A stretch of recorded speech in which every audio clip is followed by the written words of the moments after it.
I'm Dan, and this is 10,000 Hours of Indie, a podcast exploring new music and delving deeper into what goes on in the background of the independent music industry.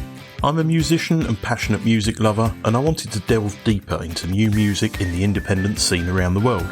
I also saw this as a chance to help artists connect and share their stories, so if there's someone you hear and you want to find out more about, every podcast has links in the show description. Get involved, help this community grow, follow on the 10,000 Hours of Indie socials, you can find all the links in the show description. And also feel free to email me about anything music related, 10,000indie@gmail.com. I'm open to any ideas and love listening to your promos.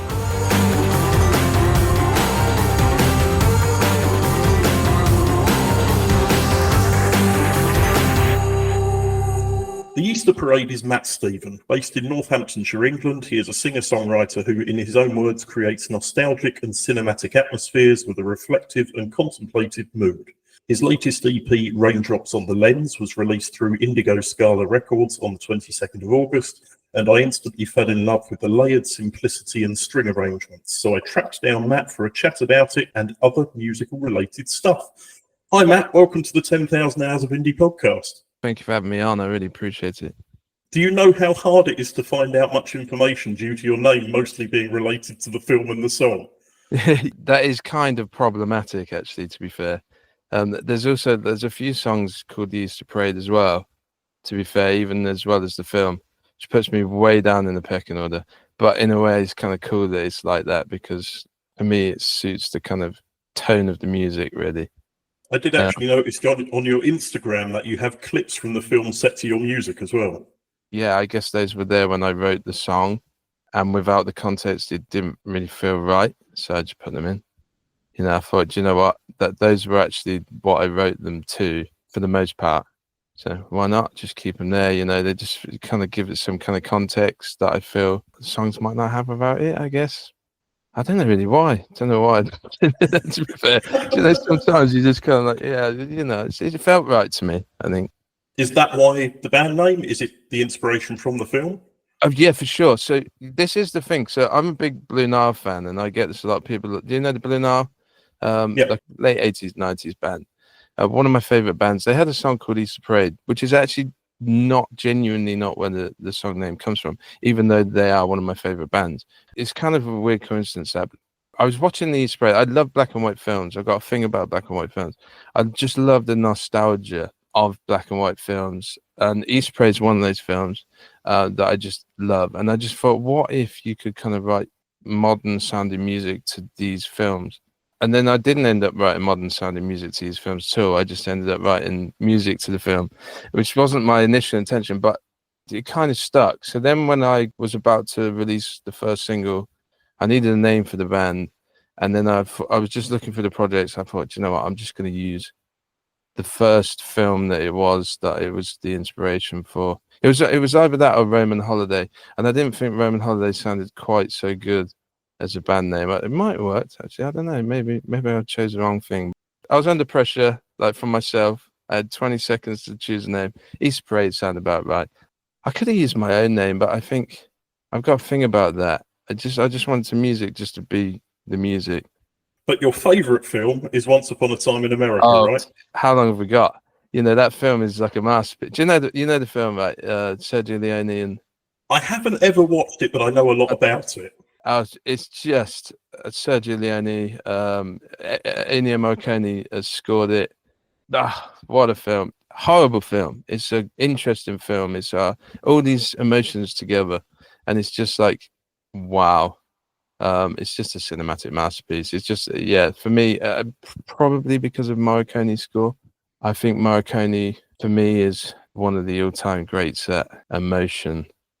And I think for my music, when I was writing it, and I'm not saying I've achieved this because I haven't, but my aim and ambition was to get that 1% of that kind of Morricone magic into the songs. And if there is 1% of it in there, it wasn't my doing in the end. It was the string players that played on it's doing it anyway.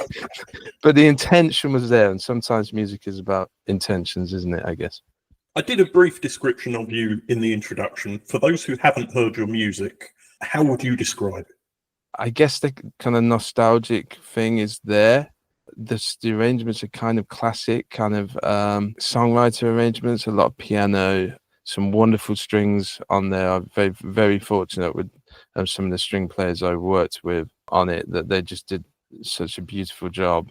I guess it is strings and piano based music with a kind of reflective atmosphere. It's certainly not, I wouldn't consider it kind of in your face music, I don't think. No, absolutely not. It's interesting, isn't it? Because there's like different reasons I think people do music. And for me, I think this kind of reflective thing is music for me is about process. So I love the process of music more than I love anything else. So for like years, I think I've been making music and people are like, oh, you should put something out.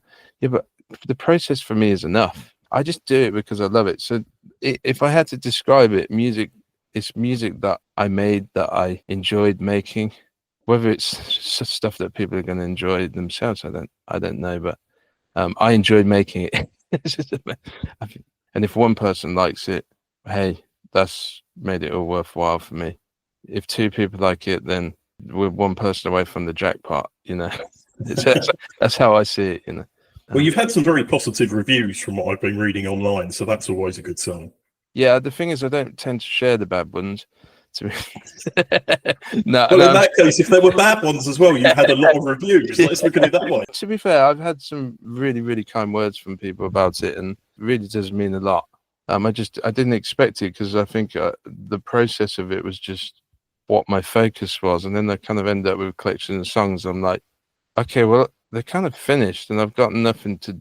I don't know what I'm going to do with them. So, okay, well, maybe just like put some out, maybe. Is this just a small selection of what you've got at the moment, or was this everything you've got right now? No, it's just, there's a lot. I'm very selective about this stuff in terms of like release. Yeah, there's probably like 50 songs or something waiting, but whether I'll do anything with them yet, I don't know.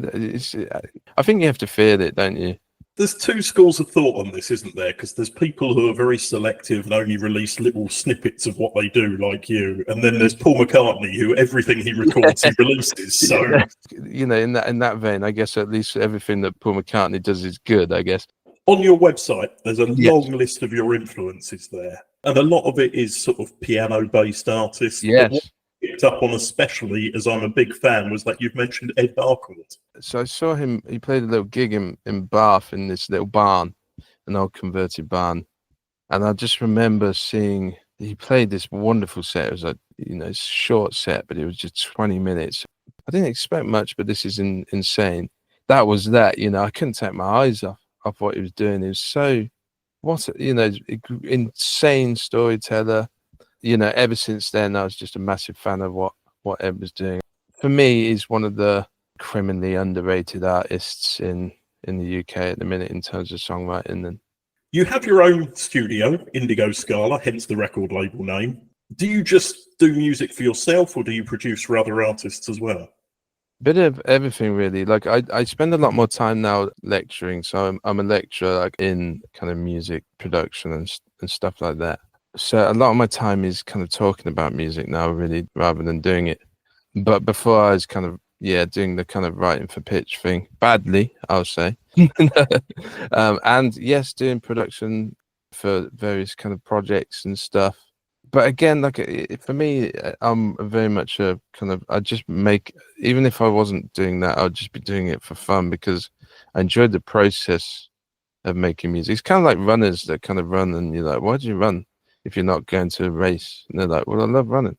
And it's like, this for me is like, I would just do it because that for me is making music, and it may not kind of race, so to speak, but I still enjoy the process of it. So there's a lot of things that, you know, I wish I had more time to kind of produce other artists, but it is what it is, I guess.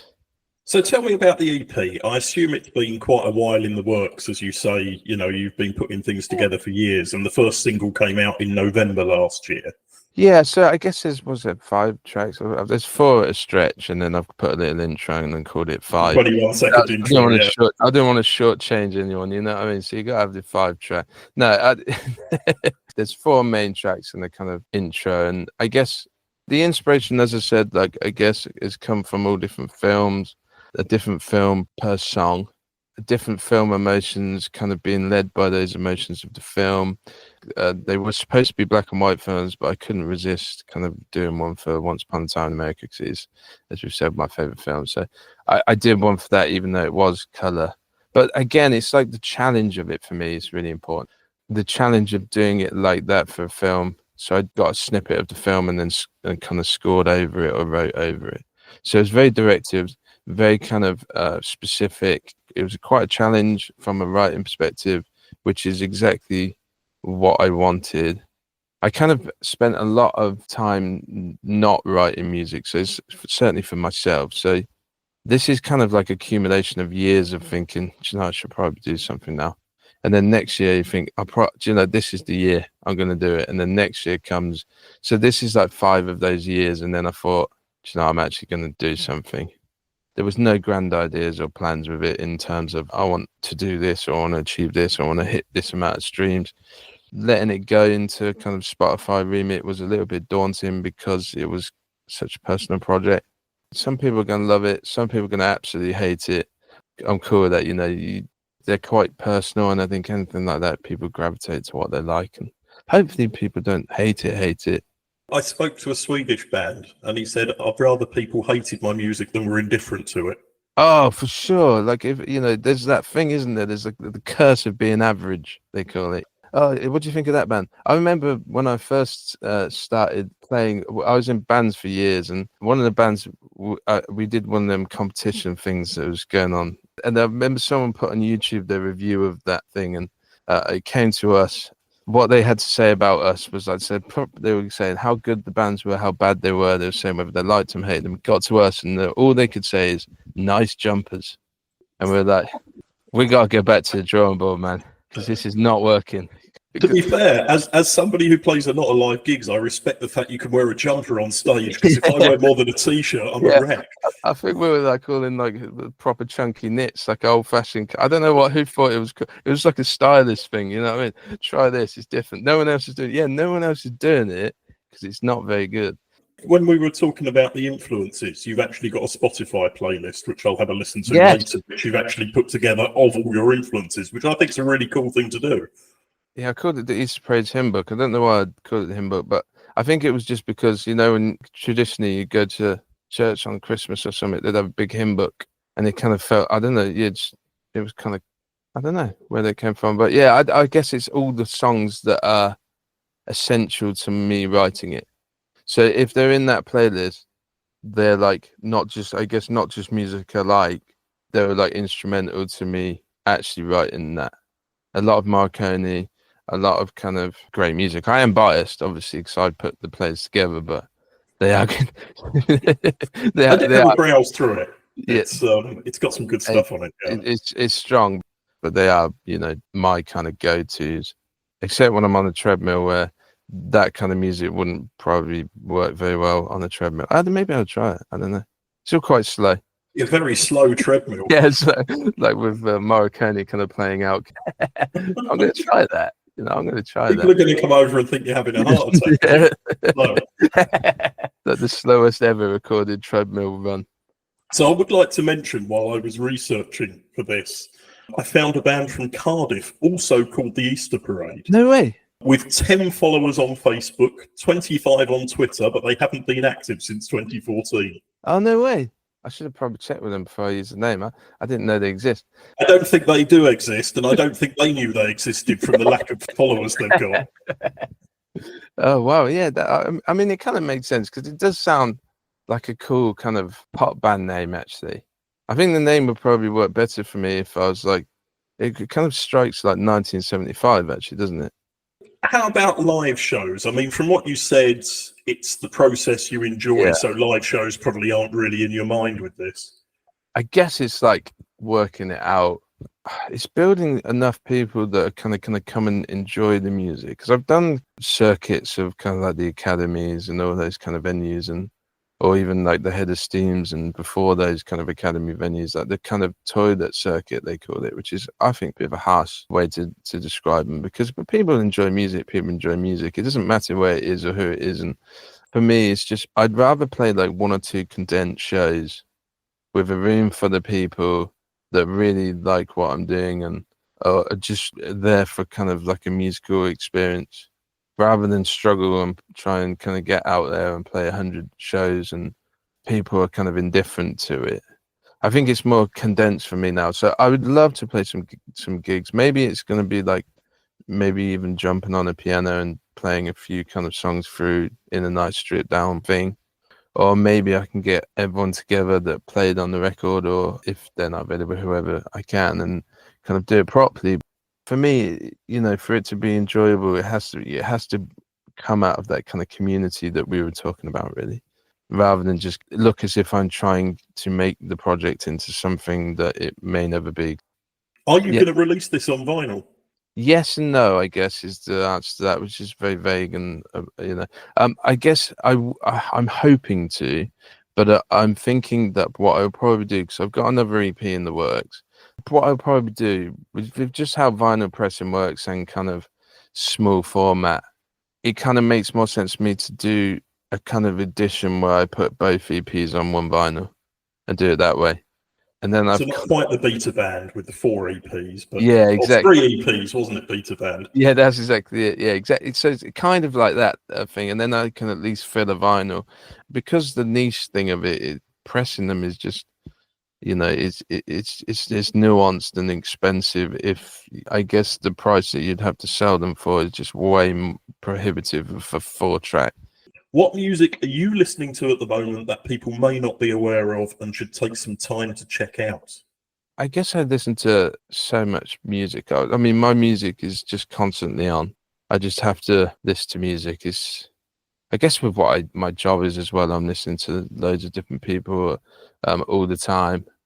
Do you know, it always leads me back to, I'm just going to big up Marconi one more time, because I feel like some of this music is just time voided. People that watch the movies will listen to the music and then be like, well, if I watch a Sergio Leone film, then I'm going to listen to some Marconi by default. But actually, Marconi's music is insane. If I want to feel any kind of emotion, you're guaranteed to feel something with a Marconi score. So that's a bit of a cop-out, because it's not really new music. But I feel like this kind of music has kind of like a potential to find a massive new audience. It would be really sad if this kind of style of music or this kind of dies out. So for anyone wishing to find out more, you have a website, theeasterparade.co.uk. You use Instagram fairly regularly. Is there any I haven't spotted? I tried to use TikTok once. It didn't work for me. I was just clicking. Story. Oh goodness! And I had a feed thing, and it just kept giving me things, and it was like, oh, you tab it something this, and then I'll scroll on it. I got lost. I didn't know what I was doing, and I just bombarded with cooking videos. So now you're brilliant at cooking, but the music's great. Well, I'm great. I'm great at the idea of cooking. It's really Instagram is basically the realms of what I can handle. And maybe I'll expand in the future, but expand. Maybe one extra social media per release. Yeah, exactly. I wouldn't go that far. Raindrops on the Lens is available now on the Indigo Scala Records imprint and currently is digital only on all platforms. Thanks, Matt. Great to hear more about the EP and good luck with it. Thank you so much. I really do appreciate it. Thanks for having me on.